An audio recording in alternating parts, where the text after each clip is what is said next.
할렐루야. 6월 24일 목요일입니다. 출애굽기 30장 1절부터 16절까지 말씀을 통해 은혜 나누도록 하겠습니다.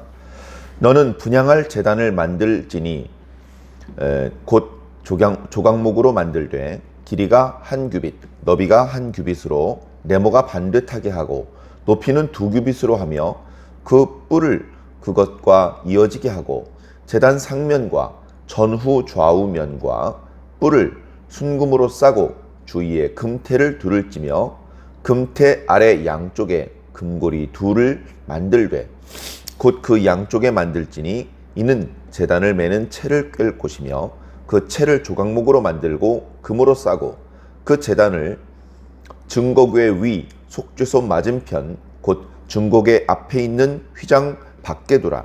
그 속죄소는 내가 너희와 만날 곳이며 아론이 아침마다 그 위에 향기로운 향을 사르되 등불을 손질할 때에 살을 찌며 또 저녁 때 등불을 켤 때에 살을 찌니 이 향은 너희가 대대로 여호와 앞에 끊지 못할지며 너희는 그 위에 다른 향을 사르지 말며 번제나 소제를 드리지 말며 전제의 술을 붓지 말며 아론이 1년에 한 번씩 이 향단 불을 위하여 속죄하되 속죄소의 피로 속죄제의 피로 1년에 한 번씩 대대로 속죄할지니라. 이 제단은 여호와께 지극히 거룩하니라.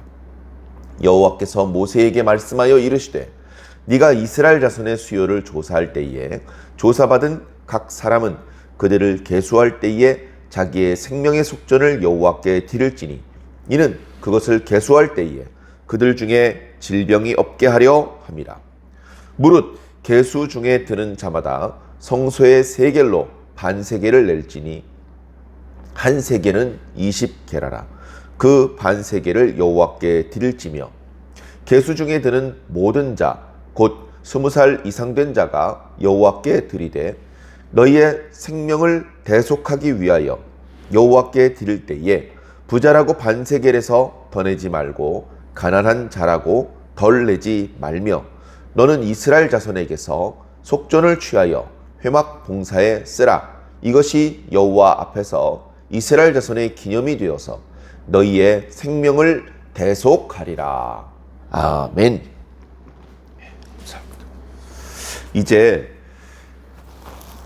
시내산에서 하나님께서 모세에게 말씀하시는 그 말씀이 조금씩 마무리되는 듯한 느낌이 느껴집니다. 지금까지는 이제 하나님께서 백성들에게 자원하는 예물을 받으라고 말씀하셨고 그 예물들은 다름 아닌 성막을 만드는데 그 재료로 사용되는 것들이었습니다. 그래서 그 재료들을 받아서 성소에서 사용되는 여러 기구들을 만들라고 지시를 하셨습니다. 그리고 성막을 구성하는 덮개와 널판을 만들라고 말씀을 하셨고 이어서 제단과 성막의 뜰을 만들라고 말씀을 하셨습니다. 제사장의 의복을 만들라고 말씀하셨고 이어서 제사장을 어떻게 위임할 것인지 그 위임하는 의식에 대하여서 말씀을 주셨습니다. 그리고 그렇게 위임받은 제사장들이 제단에서 날마다 드려야 될 제사가 어떤 것인지에 대해서 말씀해 주셨죠. 표면적으로 그런 규례들을 주셨고 중간중간에 이런 규례들을 주시는 의미들을 말씀해 주셨습니다. 우리는 지금까지 이 말씀들을 묵상하면서 이 말씀을 우리가 똑같이 옛날과 똑같이 이 말씀에서 지시하는 그런 기구들을 만들 목적이 있는 것이 아니기 때문에 우리는 구약시대와 똑같아지려는 목적이 아니고 구약시대에 하나님께서 이런 규례를 주셨을 때의 그 의도를 잘 이해하고 그 의미를 오늘 우리들에게도 똑같이 계승하려는 그런 마음을 가지고 있기 때문에 그런 마음으로 이 말씀을 읽었습니다. 오늘도 이제 같은 그런 마음의 자세로 말씀을 읽게 될 것 같은데요. 이제 남겨진 말씀 속에는 이제 더 만들어야 되는 성소와 또 성막들에 기구들을 만드는 이야기가 나타나고요. 오늘 말씀에는 생명의 속전에 대한 말씀이 또한 나타납니다. 성막이 가동되는 과정에서 필요한 여러 종류의 기름들을 만드는 방법을 말씀해 주시고, 또 이 성막을 구체적으로 누구를 통해서 만들라라고 하시는 그런 일꾼까지 하나님께서 말씀해 주시는 그런 모습들이 뒤에 이어지게 됩니다. 자, 오늘 말씀은요, 분향할 제단을 만들라라고 그렇게 말씀하셨습니다. 분향할 제단이기 때문에 분향단, 줄여서 향단, 금으로 만들기 때문에 금향단, 이제 이런 의미들이, 명칭들이 붙기도 하는데요. 우리는 뭐 그 중에서 아무거나 편안하게 명칭으로 쓰면 될 것 같습니다. 전에 증거궤와 그 덮개, 속죄소, 또 떡상과 등잔대를 만들 때는 미처 말씀하지 않으셨지만 다 만들고 그것을 이렇게 위치시키는 자리를 보니까 이것은 지성소 바로 바깥에 지성소와 성소를 구별해주는 그 휘장 바로 뒤쪽에 배치를 하게 되어 있습니다. 그러니까 그 위치로 보았을 때 지성소의 그 증거궤가 가장 거룩하다고 한다면 오히려 떡상과 등잔대보다도 더 언약궤에 가까운 위치에 있기 때문에 오히려 더 거룩한 그런 위치에 이 분향단이 위치한다라는 것을 알 수 있습니다. 분향단의 크기는 생각보다 그렇게 크지 않습니다. 그러나 최선을 다해서 금으로 싸서 그것이 지극히 거룩한 하나님을 위하여 사용되는 기구임을 이렇게 보여주었고요. 그리고 그것을 제사장이 아침마다 저녁마다 관리하도록 말씀해 주셨습니다. 그러니까 제사장이 먼저 준비가 되고 그 제사장이 상번제라고 하는 아침마다 또 저녁마다 제사를 드리는데, 바로 그 제사를 드리자마자 성소로 들어가서 등잔대의 불과 그리고 향단의 향을 관리를 해야 되는 것이죠. 그래서 여기서 아침은 해가 뜰 때쯤이라는 말씀을 드렸었고요. 저녁은 해가 질 때쯤이라는 말씀을 드렸습니다. 해가 뜰 때쯤 미리 일어나서 모든 것을 준비를 합니다. 자기 몸을 물로 씻고 제사장의 의복을 갖추어 입고 동역하는 다른 제사장들과 또는 레위 사람들과 함께 미리 준비된 여러 가지 것들을 가지고 먼저는 번제를 하나님 앞에 드립니다. 날마다 드리는 상 번제를 드리는 것이죠. 짐승을 잡고 그 피를 받아서 그 피를 제단 사면에 뿌리고 그 짐승을 이렇게 각을 뜨고 물로 씻고 그것을 제단 위에 올려서 소제와 함께 완전히 태워서 하나님 앞에 드립니다. 포도주 전제와 함께. 그렇게 하나님 앞에 정성을 다 바친 번제를 올려드리고 제사장은 성소로 들어갑니다. 성소로 들어가서 해야 될 일은 분향단에 향을 피우는 것입니다. 그 분향단은 다른 용도로서는 사용되면 안 됩니다. 거기서 다른 향을 써서도 안 되고 또 번제나 소제, 전제의 술을 붓는 것을 하는 것이 아닙니다. 그것은 제단에서, 성소의 뜰에 있는 제단에서 하는 것이고 분향단에서는 향을 피우는 일만 하는 것입니다. 물론 향을 피울 때 사용되는 불은 다른 불을 써서는 안 됩니다. 거기에 사용되는 향은 다른 향을 사용해서는 안 됩니다. 불은 제단으로부터 취한 불을 사용해야만 하고 또 향은 하나님께서 지정해 주신 방법대로 만든 향을 사용해야만 합니다. 향이라는 것은 또 거기에 피우는 불이라는 것은 영구하지 않습니다. 그 불을 피우는 그 재료들이 다 소진되면 꺼지고 재만 남을 뿐이고 향도 다 피우고 나면 더 이상 향을 피우지 못하게 됩니다. 그러면 거기에 향유를 보충해 주어야 되고 새롭게 그 향을 피울 수 있는 불을 공급해 주어야 되는 것이죠. 그것을 아침마다 또 저녁마다 하도록 말씀해 주셨습니다. 그것이 아니더라도 등잔대를 관리하기 위해서 제사장은 저녁마다 또 아침마다 성소에 들어가야만 했습니다. 저녁에는 어두워지기 때문에 그때 등잔대에 기름을 보충하고 심지를 살펴보아서 불을 붙입니다. 당연히 제단으로부터 취한 불로 그곳에 불을 붙이죠. 그렇게 해서 성소 내부는 한편에서는 분향단에서 향을 피움으로 해서 밤새도록 그 성소에 향이 가득합니다. 연기가 가득하죠. 그리고 또 한편에서는 등잔대에 7등잔에 불을 붙여서 밤새도록 불을 비추게 그렇게 되는 것입니다. 그리고 아침이 되면 순금 등잔대에 불이 이제 꺼지죠. 그래서 그 순금 등잔대를 정리합니다. 관리를 하는 것이죠. 심지를 다 타서 지저분해진 것들을 걷어내고 지저분해진 순금 등잔대를 닦아냅니다. 낮 동안엔 그렇게 깨끗한 상태를 유지하다가 저녁에 다시 기름을 보충하고 심지를 정돈하여서 다시 불을 피우는 것이죠.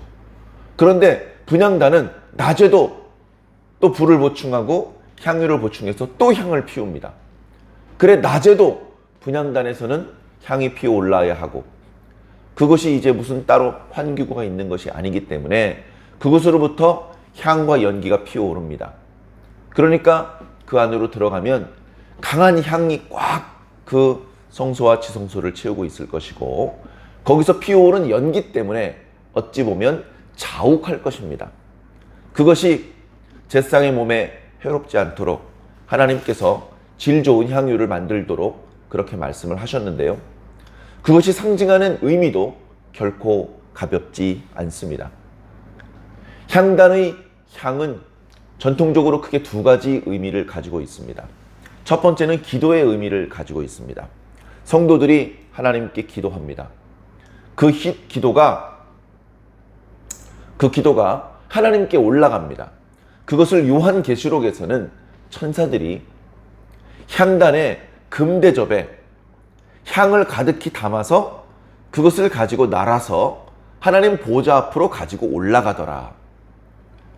그런 표현을 쓰고 있습니다. 상당히 시적인 표현이고 상징적인 표현인데요. 그러니까 우리가 하나님을 향하여 정성을 다 바쳐 기도하면 그 기도가 마치 향이 되어서 금 대접에 이렇게 담기는 것이죠. 금 대접에 담기지 않고 땅에 떨어지는 기도는 하나님께까지 전달되지 못할지도 모릅니다. 그러나 우리가 간절한 마음으로 드린 기도들은 금 대접에 담겨서 천사들의 손에 의해서 하나님 보좌 앞까지 전달이 되는 것이죠. 그래서 여기 이 향은 전통적으로 성도들의 기도를 상징합니다. 기도가 마치 향을 피우면 그 연기가 위로 솟아 올라가는 것처럼 우리의 기도가 하나님께로 올라간다. 그런 의미를 담고 있기 때문에 그럴 것입니다. 그 다음에 이 분향단에서 피어오르는 그 향, 이 연기의 두 번째 의미는 하나님의 임재입니다. 하나님께서 임하셨다는 것이죠. 그러고 보니까 이스라엘 백성들이 시내산 자락에 왔을 때 시내산 꼭대기에는 빽빽한 구름이 있었습니다. 그리고 불이 붙었다라고 표현을 하고 있습니다. 그 다음날 보니까 연기가 자욱하더라 이런 표현이 있고요. 그 높은 곳에서는 불꽃이 번쩍번쩍 하더라 이런 표현들이 나타나고 있습니다. 그 빽빽한 구름 덕분에 그 안쪽에 임재하고 계신 하나님을 백성들이 직접 볼 수는 없었습니다. 그것은 허락되지 않은 것이죠. 하나님께서 비싼 척 하시는 것이 아니고 백성들을 위해서, 백성들을 배려해서 그렇게 해 주신 것입니다. 하나님을 만나고 왔던 모세도 그 얼굴에서 광채가 났습니다.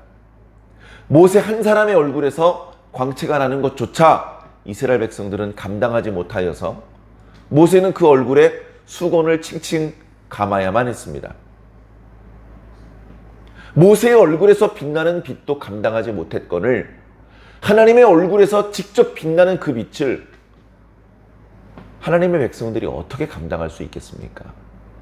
백성들을 배려해서 모세가 불편함에도 불구하고 얼굴을 수건으로 감쌌던 것처럼 마찬가지 이유로 하나님께서는 백성들을 배려해서 백성들이 하나님을 직접 볼 수 없도록 그 주변에 빽빽한 구름이 하나님을 둘러쳐 가리도록 그렇게 해 주셨던 것입니다.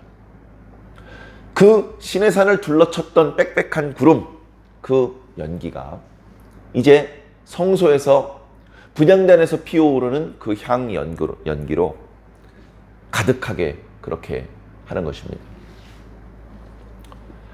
해마다 7월 10일이 되면 속죄일입니다. 그 속죄일이 되면 성소에서 온 백성들의 죄를 속죄하기 위한 속죄제를 드립니다. 그 속죄제를 드리는 과정에서 희생 제물을 잡고 받은 그 피의 일부를 성소로 가지고 들어와서 향단에 바르게 되어 있습니다. 향단 뿔에 그 피를 바릅니다. 아우, 깨끗하게 금으로 장식을 해서 번쩍번쩍했던 그 향단을 왜 더럽게 피를 묻혀서 더럽게 만들어? 우리들의 눈에는 더러워진 것처럼 보일지 모르지만 그 방법을 통해서 제의적으로 그 기구는 거룩해지는 것입니다. 오히려 백성들의 죄 때문에 오염되었고 더러워졌던 향단이 희생제물의 피로 말미암아 깨끗해지는 상황이 되는 것이죠. 그렇게 함으로 해서 그 향단은 하나님께 지극히 거룩한 기구가 되는 것입니다. 그렇게 함으로 해서 이스라엘 백성들 전체의 거룩함이 계속해서 유지가 되도록 하신 것이죠. 제사장의 직무와 관련된 기구이며 이스라엘 백성 전체를 위한 속죄뿐만 아니라 하나님의 임재를 상징하는 아주 중요한 기구를 말씀해 주고 계신 것입니다. 이어지는 말씀은 생명의 속전에 대한 말씀입니다. 너희들은 백성들을 계수해서 하나님께 생명의 속전을 드려라. 자기의 목숨의 값을 하나님께 드리라는 것입니다. 모든 백성들에게 다 해당되는 것은 아니고요. 20세 이상 된 자들, 아마도 남자들에게 해당되는 것 같았습니다. 그보다 어린아이거나 또는 보통 백성들을 계수할 때 60세 이상의 노인들은 계수하지 않거든요. 몸이 아픈 자라든가 또 여인들은 계수하지 않았습니다. 보통 이렇게 계수를 할 때는 전투를 할 때 싸울 수 있는 인원이 몇 명인지, 그리고 세금을 거둘 때 세금을 낼 수 있는 사람이 몇 명인지, 이런 것들을 알아보기 위해서 인구를 조사하는 것인데요. 보통 어린아이나 노인, 여인들, 장애가 있는 분들은 세금을 낼 수 있는 능력이 없다, 이렇게 판단을 하고 20살부터 60살까지 건강한 남성들만의 수요를 계수를 했습니다. 차별의 의미가 아니고 그들이 싸울 수 있고 그들이 세금을 낼 수 있는 능력이 있기 때문에 그렇게 했던 것이죠. 자, 이 사람들은 이스라엘 백성들 중에 제대로 된 인간이고 나머지 여자들이나 어린이는 인간도 아니다, 이런 의미가 아니고요. 백성들을 대표하는 의미가 있습니다. 다시 말해서 이 사람들은 대부분 한 가정의 경제를 책임지는 가장들입니다. 그 가정의 핵심적인 인물들이죠. 다시 말해서 각 가정을 대표하는 사람들입니다. 이 사람들이 자기 가족들을 대표해서 하나님께 생명의 속전을 드리는 것이죠. 생명의 속전의 의미는 내 생명이, 우리 가족들의 생명이 우리 가족들의 것이 아니고 하나님의 것이라고 고백하는 것입니다. 우리가 지금 이렇게 병들지 않고 건강하게 살아있는 것은 하나님 덕분이다, 하나님의 은혜다 라는 것을 인정하고 고백하며, 그것을 고백하고 인정하기 때문에 그 값을 매년 하나님 앞에 드리는 것입니다. 만약에 이것을 하나님 앞에 드리지 않는다면 하나님께서 치실 것입니다. 하나님께서 치시면 그에게 병이 생기고 그 가족들에게 병이 옮아서 건강할 수도 없고 생명을 더 부지하기 어려워지게 되는 것입니다. 그렇게만 말씀을 드리면 야, 하나님 거 참 꼬장꼬장하네. 치사하다 치사해. 그 돈 얼마 벌겠다고 돈 안 내면은 죽이고 돈 안 내면 병을 들게 만든다고 이렇게 뭘 인정하고 각박한 분이라고 느낄 수도 있습니다. 만약에 정말 그렇다면 하나님께서 목숨을 가지고 장난을 치시는 것이고 돈벌이를 하려는 것이라면 겨우 반세기를 달라 그러시겠습니까? 겨우 반세기를 달라고 하려고 지금 이런 일을 하게 하시는 겁니까? 더 비싼 값을 물어야죠. 생명인데. 하나님께서 바라시는 것은 돈이 아닙니다.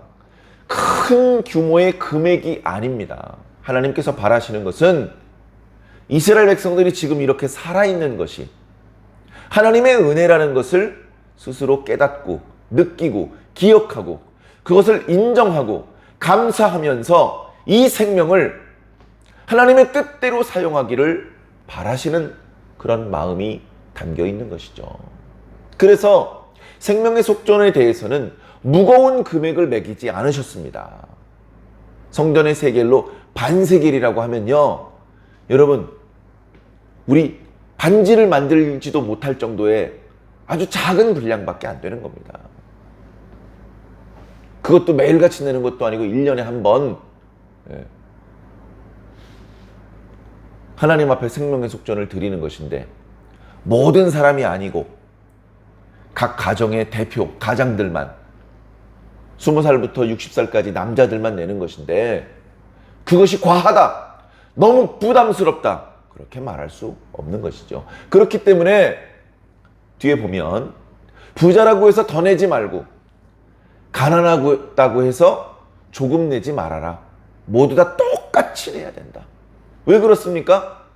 생명의 가치는 부자가 더 고귀하고 가난한 자가 생명이 하찮은 게 아닙니다.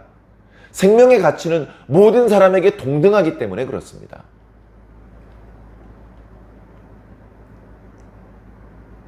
그렇게 해서 백성들이 낸 생명의 속전은 레위 사람들이 잘 관리를 하면서 회막 봉사를 위해서 사용하도록 했습니다. 구체적인 용처를 말씀하진 않으셨지만 회막 봉사를 위해서 쓸 때가 너무너무 많죠. 땔감도 준비해야 되고요. 향유, 관유, 등유 등등을 준비해야 되고요.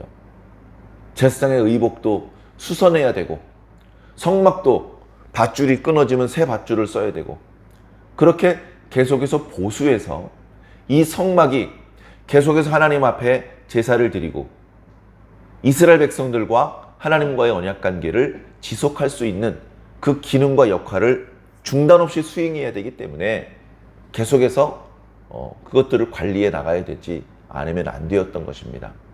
어쩌면 백성들이 내는 이 생명의 속전만으로는 회막을 유지 보수하는 데 부족할 수도 있습니다. 그것은 이제 백성들의 11조를 레위 사람들이 또 제사장들이 받아서 거기서 레위 사람들이 또 제사장들이 스스로 그 성막을 유지 보수 관리하는 비용을 감당했는지도 모릅니다. 어찌되었건 이렇게 헌신함으로 해서 하나님의 백성들이 하나님과의 언약관계가 지속되고 하나님께서 이 자리에 계속해서 임재하고 계시는 것입니다. 오늘도 말씀을 이어지다가 분향단을 지성소 앞 휘장 바로 뒤에다 두라고 말씀하시면서 그 속죄소는 내가 너와 만나는 곳이다, 이런 표현을 살짝 하고 지나가셨는데요. 이 모든 것들은 성막과 그 기구들은 하나님과 하나님의 백성이 만나기 위해서 하나님께서 이스라엘 백성 가까운 곳에 임재하도록 만들기 위해서 하나님께서 허락하신 축복의 통로이기 때문에 그렇습니다.